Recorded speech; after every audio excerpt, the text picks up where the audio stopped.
exact days what different we should be doing. And he has given us when should you go to emergency and when you should avoid, when is it most useful for you to go to emergency.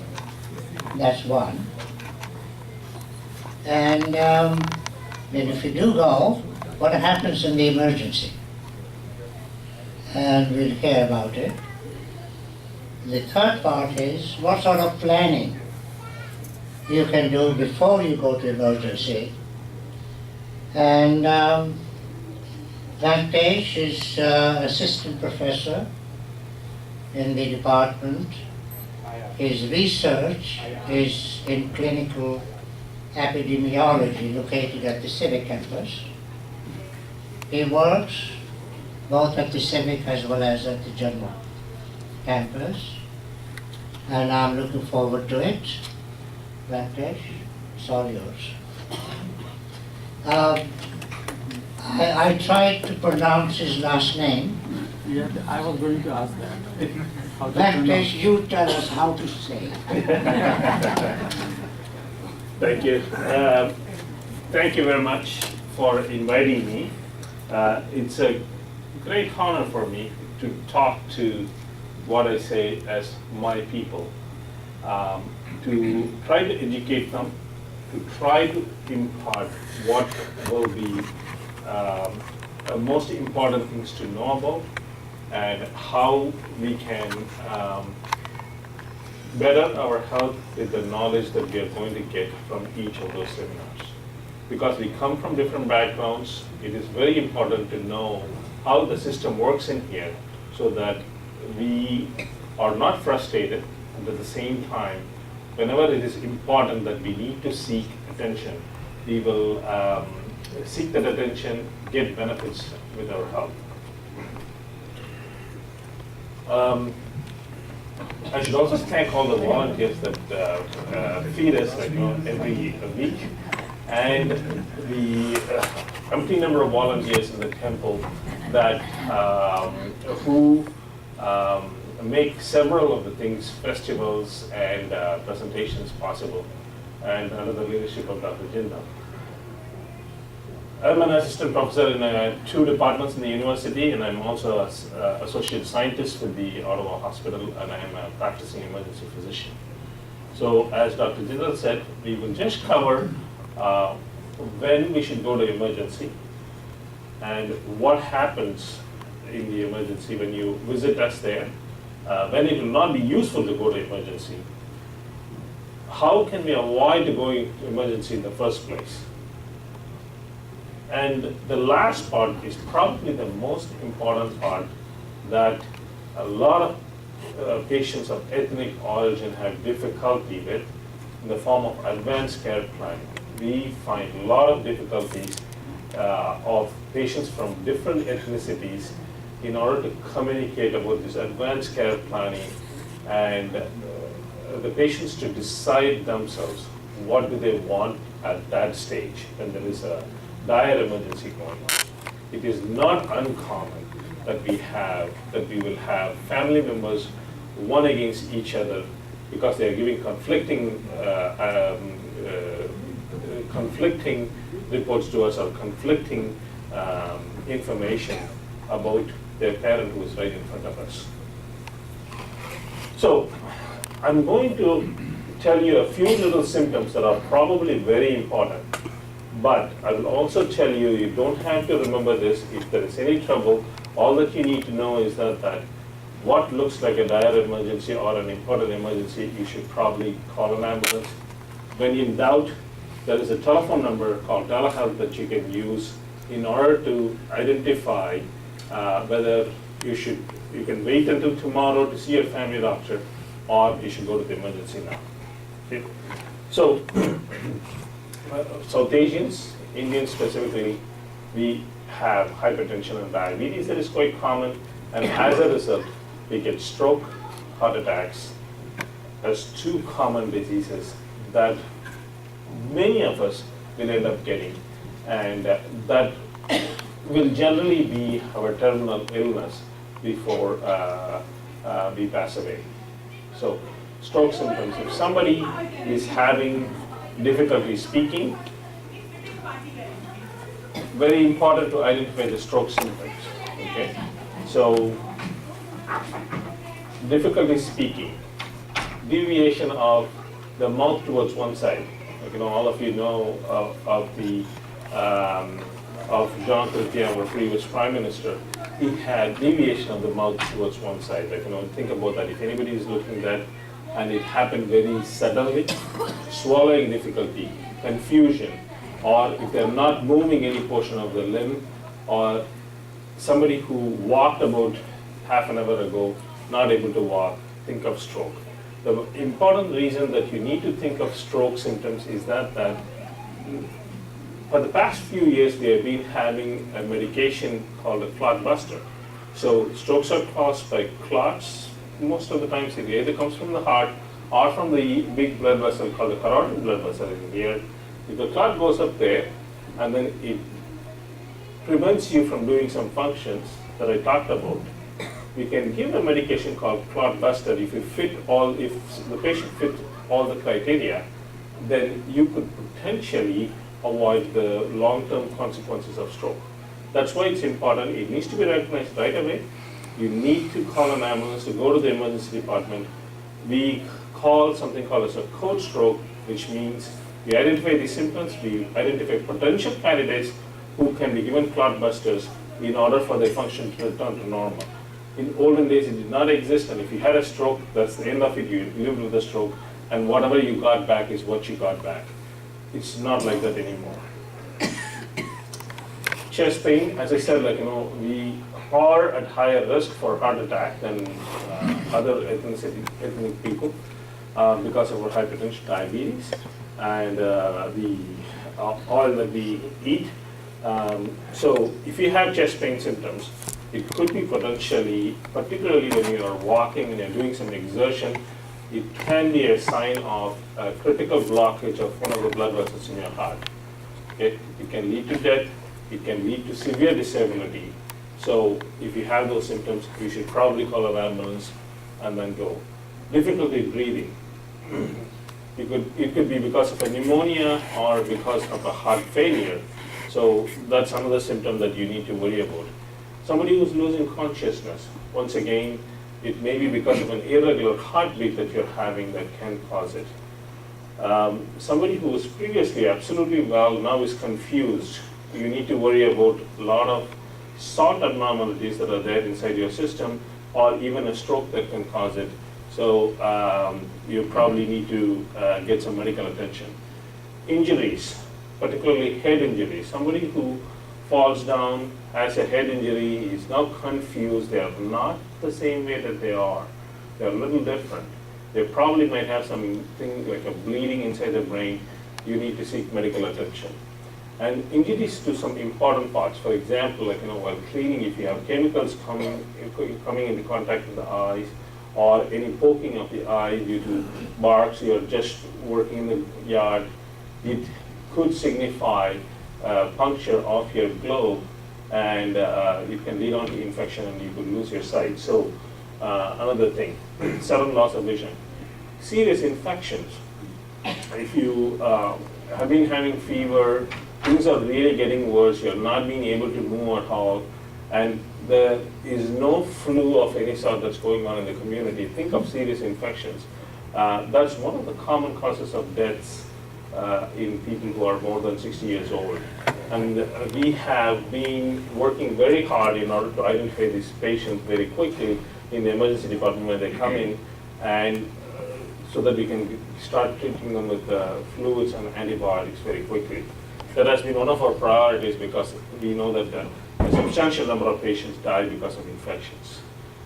Sudden severe belly pain and leg swelling. Leg swelling, particularly after you travel all the way to India and come back in a plane, it can be a sign of blood clot.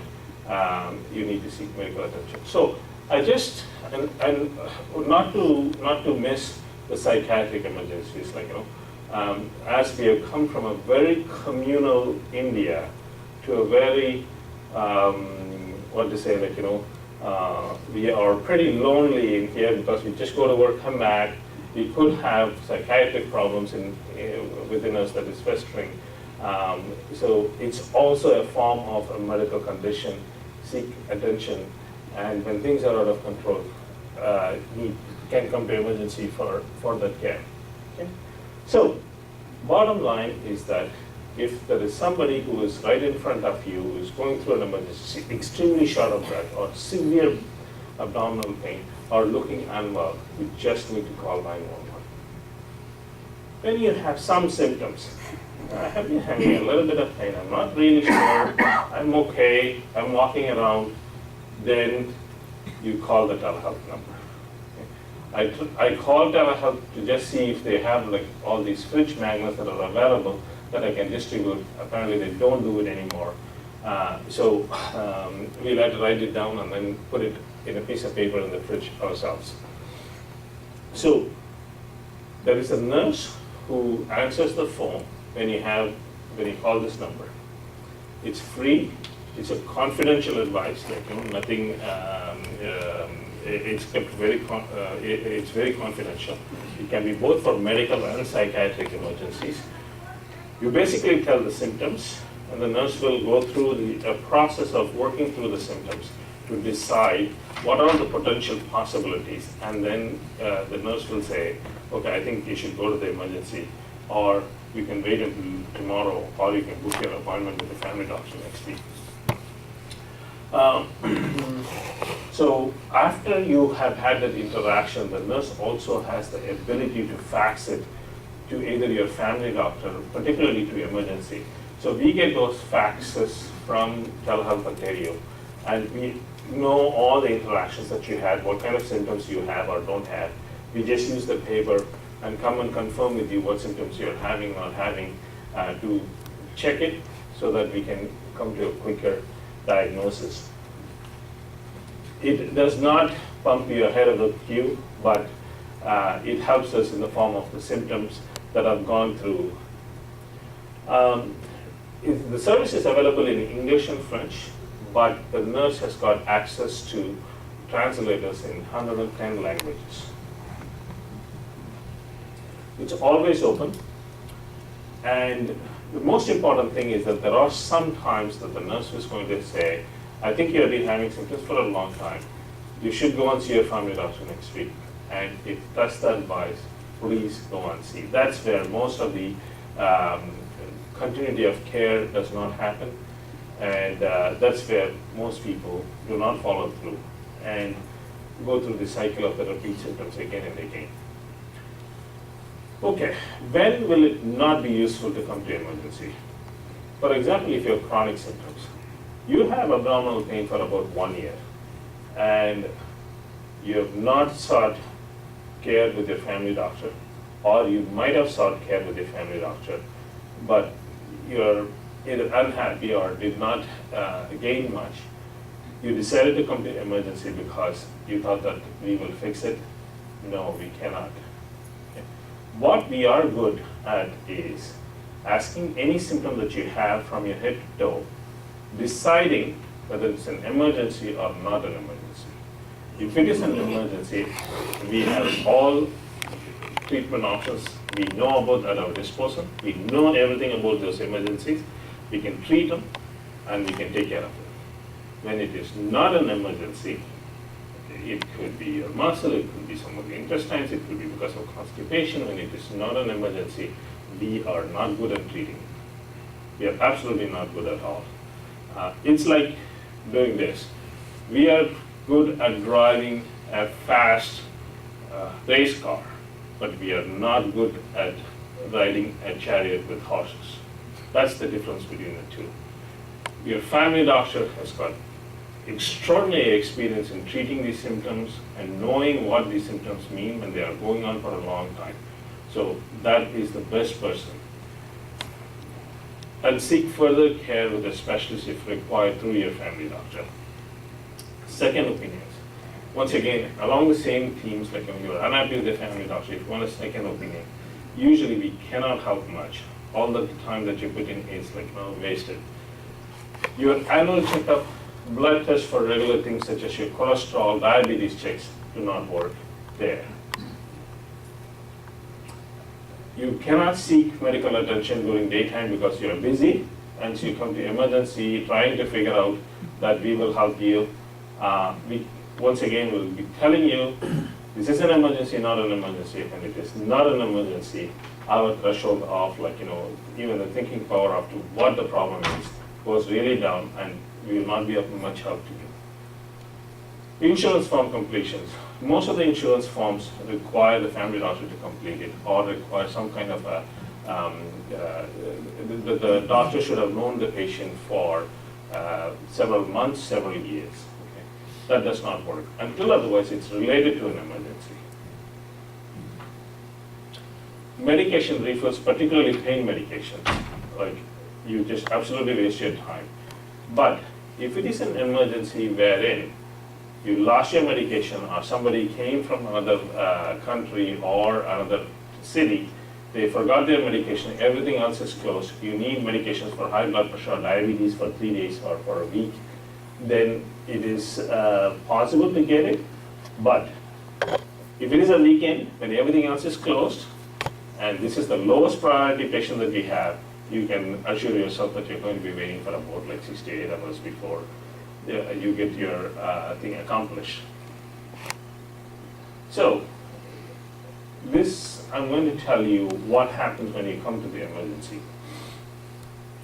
There are several steps, and I'll explain these steps, and you will understand why it takes so many hours during your emergency visit whenever you come to emergency. The first thing is, you will end up seeing a triage nurse. Either you are brought in by an ambulance or you walk into the emergency. These are the nurses that you will see. So they're going to look at your symptoms. They're going to do your blood pressure, pulse rate, and maybe even do an ECG. They'll show the ECG or the heart tracing to us, and they will decide who goes first and why. Okay? If you are in a worse condition, you are the first person to be treated. You are in a very good condition, you are lower down the order. If it is just for a prescription refill that you're coming, you're probably the last person going to be seen in that emergency.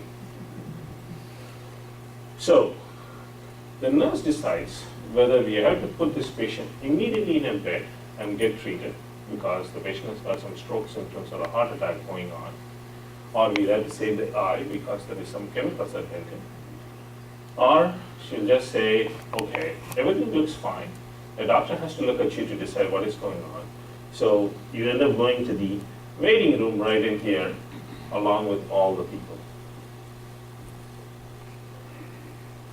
So if you're taken in right away, the registration clerk will come inside where you're in the bed to get your details so that they can make a chart with your personal details, with your address, telephone number, who's your next of kin, and so that we can link it to the computer system that we have that tells us your previous visits and previous medical history, previous operations that you have had in the hospital.